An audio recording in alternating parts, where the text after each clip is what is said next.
Hey everybody, got a quick video review for you on the Maratac 3 30-second tether cord, which are these little beauties right here. Comes in 4 fabulous colors right now. So you have your standard black, you have your caustic green, which is an apt name for this color. It's a little harsh on the eyes, this one. You have the international orange, and you have the gray with black marker. I'll give you a close-up of that gray bit, so you can see it's a very nice gray color with little black flecks every so often.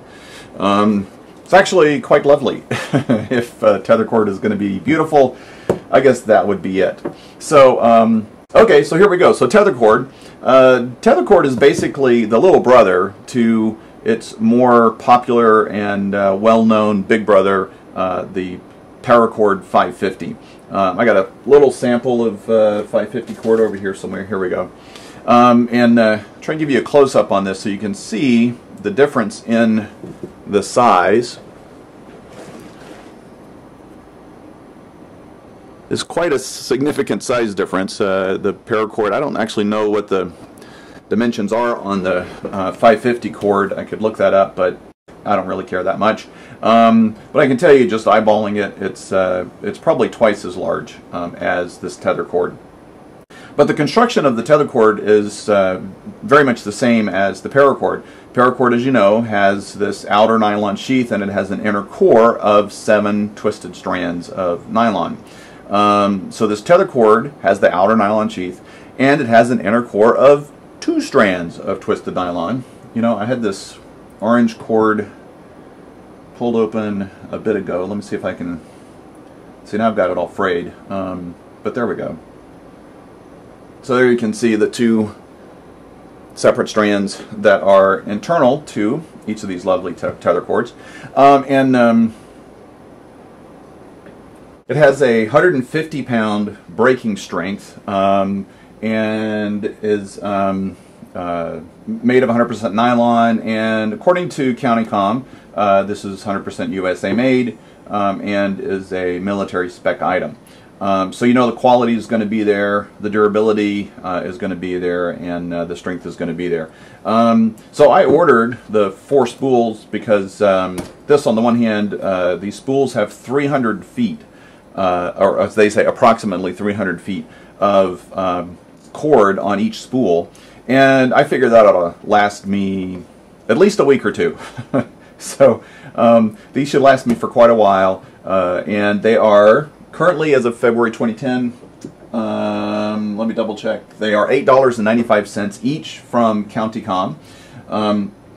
But because they're made similar and constructed out of the same materials as paracord, you work with it like paracord. So if you've never used paracord, you know that, or you don't know, but what I'll tell you that you will know is that you do have to finish the ends with paracord. So this paracord has been singed or melted. So you basically need an open flame or other really hot heat source to melt that nylon so that it doesn't continue to fray and unravel on you.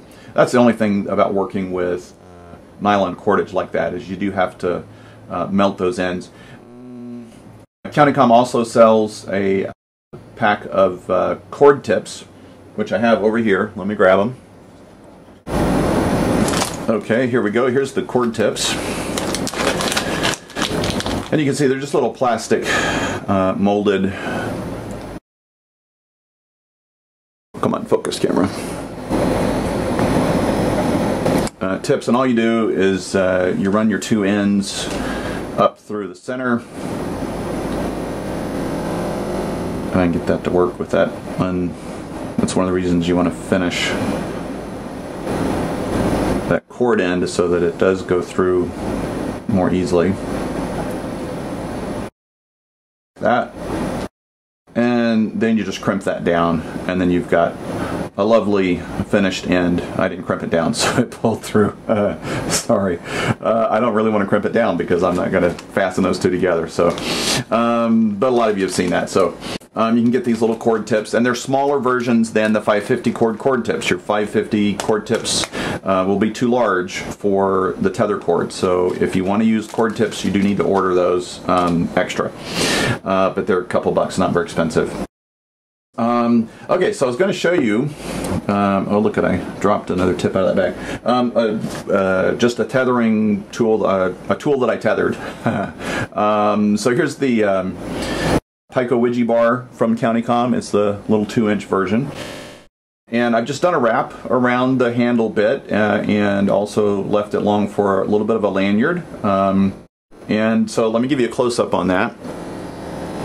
So there we have the wrap around the bar, and what you notice is that this is a 2 over and 1 under weave, and typically most people, when they do these little wraps, they'll only have that vertical line going through one side. So they'd have it going through this side, for example, and then this side would be flat. There would just be the backside wrap without that vertical strand going through there.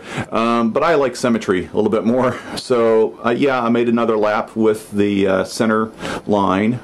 You just have to reverse the feed direction, and then you have to just work your slack out as you go, because otherwise you'll over tighten. You won't be able to thread it back through. But it makes for a nice little chunky little wrap around that thin bar. I've got a barrel knot there at that end, and then another barrel knot further out, right back here. And so with this little design, what I can do then is it gives me a nice purchase point right here at the end of the bar, and that barrel and the wrap around the middle of the bar there provides a nice little squeeze point, so that the lanyard nor the bar will move backwards or forwards at all. And then with this other barrel knot back here, I've got a little extra room to slide my pinky in there if I need a little more tension on that bar. Then I can apply pressure and have just a little more leverage on that little short bar. And then that also gives me a nice little short lanyard for attaching it to a bag or my keychain or wherever I might want to attach that bar for my use day to day. This one's going to ride in my pocket for now as an everyday carry, and just going to see how that works. I left the cord end long for now, as I'm just kind of experimenting with this lanyard design to see how that works and make sure I don't want to decide to adjust it later.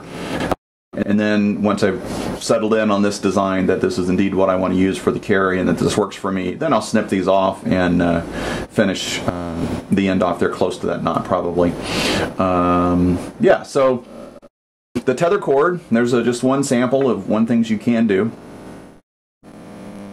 Another thing I've seen done before, which I think will be great for this tether cord using, is actually tethering pins. Because I like having just those normal big pins that, you know, you can find them at hotels and conferences, or you can buy them certainly at Staples, and they're really cheap and inexpensive. But what's handy is if you cut down the pin a little bit, so you cut the barrel tube down, you relocate your end closure down here, then what you can do is you can drill a hole through the end, and then you've got a nice access hole to tether your pin to the outside of your backpack or your other gear bags that you might have, to make having a pin handy kind of an easy solution. And it's a very cheap and inexpensive way to get a small pin with an easy access. So that's just a couple ideas for tethering for everyday carry kind of options. I'm sure around my house and my toys, I'm sure that I'm going to have 100 more uses for the tether cord as time goes on. So what I'd suggest is, you know, if any of you viewers out there, if you have ideas for, or if you've actually used tether cord for other items, then hey, post your comments. If you've got videos of them, post either a reply or a link with or a link to your video about your tether cord items, and just share your ideas with everybody. So there we have it, a quick little video on the Maratac 330 seconds tether cord, available from CountyComm.com. Thank you everybody, hope you've had a great day and enjoy the video.